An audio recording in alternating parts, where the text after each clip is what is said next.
warahmatullahi wabarakatuh. Perkenalkan, kami dari kelompok 10. Saya Nur Saadah, NIM 184. Saya Eka Kurniawan, NIM 192. Baiklah, di video ini kami akan membuat video revisi menjelaskan materi bab 12, yaitu catatan kaki dan juga daftar pustaka. Baiklah, yang pertama itu latar belakang dari materi catatan kaki dan juga daftar pustaka. Hal ini karena di pembahasan ini latar belakang tidak apa potong baik. Sudah. Ya, potong baik. Baiklah, yang pertama latar belakang dari materi catatan kaki dan juga daftar pustaka adalah karena pada saat ini hampir sebagian besar penulis sebuah karya atau karangan ilmiah kurang memahami betul kaidah-kaidah yang benar dalam penulisan sebuah unsur tersebut. Oleh karena itu, kami rasa sangat penting untuk mengingatkan kembali penulis dan juga pembaca agar memperhatikan sebuah aturan dan kaidah penulisan yang benar. Selanjutnya adalah penjelasan dari catatan kaki. Catatan kaki atau footnote adalah catatan atau keterangan tambahan dari suatu teks bacaan yang diletakkan di margin paling bawah. Pada umumnya, catatan kaki ditulis dengan huruf yang lebih kecil dibandingkan huruf yang terdapat di dalam teks. Yang selanjutnya adalah fungsi catatan kaki. Catatan kaki berguna untuk memberi keterangan serta penjelasan terkait sumber dari sebuah kutipan penyusunan karya ilmiah agar bisa dimengerti oleh para pembaca.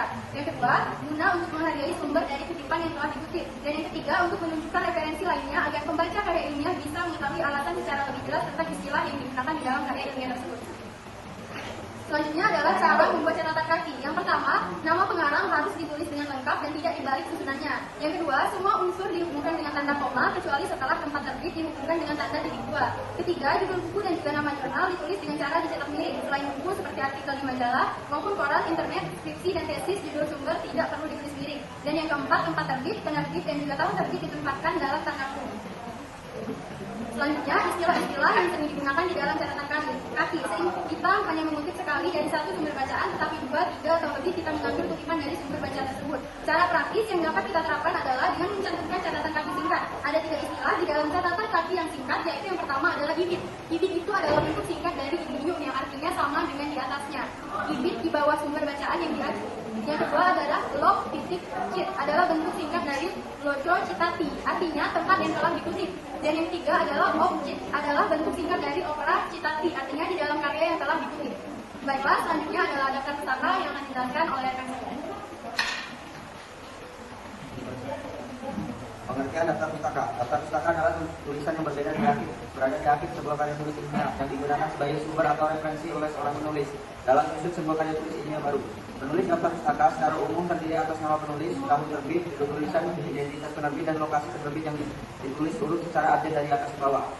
Daftar penulis pustaka umumnya digunakan untuk semua jenis karya tulis ilmiah seperti buku, skripsi, makalah, laporan, artikel, dan lain sebagainya. Sedangkan menurut Kamus Besar Bahasa Indonesia atau KBBI, daftar pustaka adalah daftar yang di dalamnya penyusunannya mencantumkan nama penulis, tahun terbit, judul karya tulis, informasi penerbit, dan keterangan lainnya yang ditempatkan pada bagian akhir suatu karya tulis atau buku dan disusun berdasarkan abjad.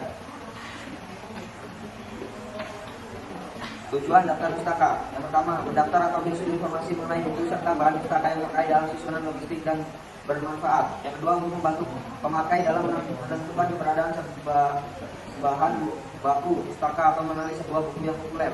Yang ketiga, bagi peneliti mengetahui subjek apa yang telah ditulis, memperoleh informasi yang aktual dan menghindari duplikasi penelitian. Yang keempat, sebagai sarana pemilihan buku atau identitas rincian, bibliografi dan lain-lain. Sarana untuk mengetahui perkembangan buku, yaitu untuk memudahkan pengguna maka dibutuhkan indeks pengarang subjek. Fungsi daftar pustaka. Sementara itu fungsi penulis daftar pustaka yaitu menjadikan karya tulis menjadi valid karena disusun berdasarkan referensi yang sudah ada sesuai dengan bidang keahlian masing-masing. Yang kedua, tanggung jawab ilmiah dan apresiasi penulis atas penggunaan ide dan gagasan karya yang lain dalam karya tulis. Yang ketiga, menghindarkan karya tulis dari tuduhan plagiat. Yang keempat, memenuhi syarat utama penyusun karya tulis karena karya tulis wajib memiliki daftar pustaka. Penulisan daftar pustaka. Berikut ini merupakan contoh dari bagaimana penulisan daftar pustaka pada penulisan makalah. 1. Penulisan daftar pustaka dalam pengambilan data dari internet. Pertama, tulis nama. Kedua, tulis tahun buku atau tulisan dibuat dalam tanda kurung. Setelah itu beri tanda titik. Yang ketiga, tulis judul buku atau tulisannya, lalu diberi tanda titik lagi. Yang keempat, tulisan alamat website yang menggunakan kata prop untuk awal judul web dan lain. Setelah itu beri tanda koma. Yang kelima, tulis tanggal pengambilan data tersebut seperti contoh di bawah ini. Baiklah, contohnya akan dibacakan oleh rekan saya. Baiklah, untuk contoh penulisan daftar pustaka, yang pertama itu Albarda dalam kurung tahun 2004 titik strategi implementasi TI untuk tata kelola organisasi. Nah, kemudian penulisan daftar pustaka dalam pengambilan data dari buku pertama itu adalah penulis menggunakan huruf besar terlebih dahulu, setelah nama belakang ditulis diberi tanda koma. Dimulai dari nama belakang, lalu diberi tanda koma dan dilanjutkan dengan nama depan. Kedua, tahun pembuatan atau penerbitan buku. Ketiga, judul bukunya ditulis dengan menggunakan huruf piring. Setelah judul, gunakan tanda titik. Keempat, tempat diterbitkannya setelah tempat penerbitan, gunakan tanda titik dua. Dan kelima, penerbit buku tersebut diakhiri dengan tanda titik seperti contohnya, yaitu Peraninan, kasih koma, Kasiman 2006, tutup kurung, titik aplikasi web dengan PHP dan juga MySQL, Yogyakarta, titik 2, penerbit Andi Offset.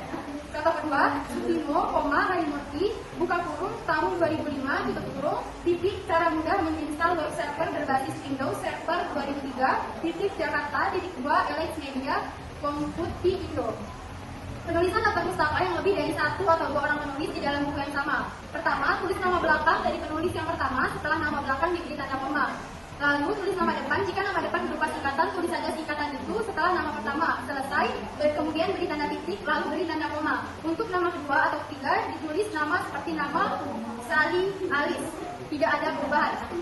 Contohnya yaitu Suteja, B titik R, Sarap. Baiklah contohnya yaitu Suteja, B titik R, Sarapun, J titik A, Anjaya, W titik B titik T, buka kurung 2008, tutup kurung, titik memasuki dunia e-learning, Bandung titik 2, penerbit informatika. Dan perlu diingat juga untuk penulisan daftar pustaka yang banyak harus berurutan penulisannya.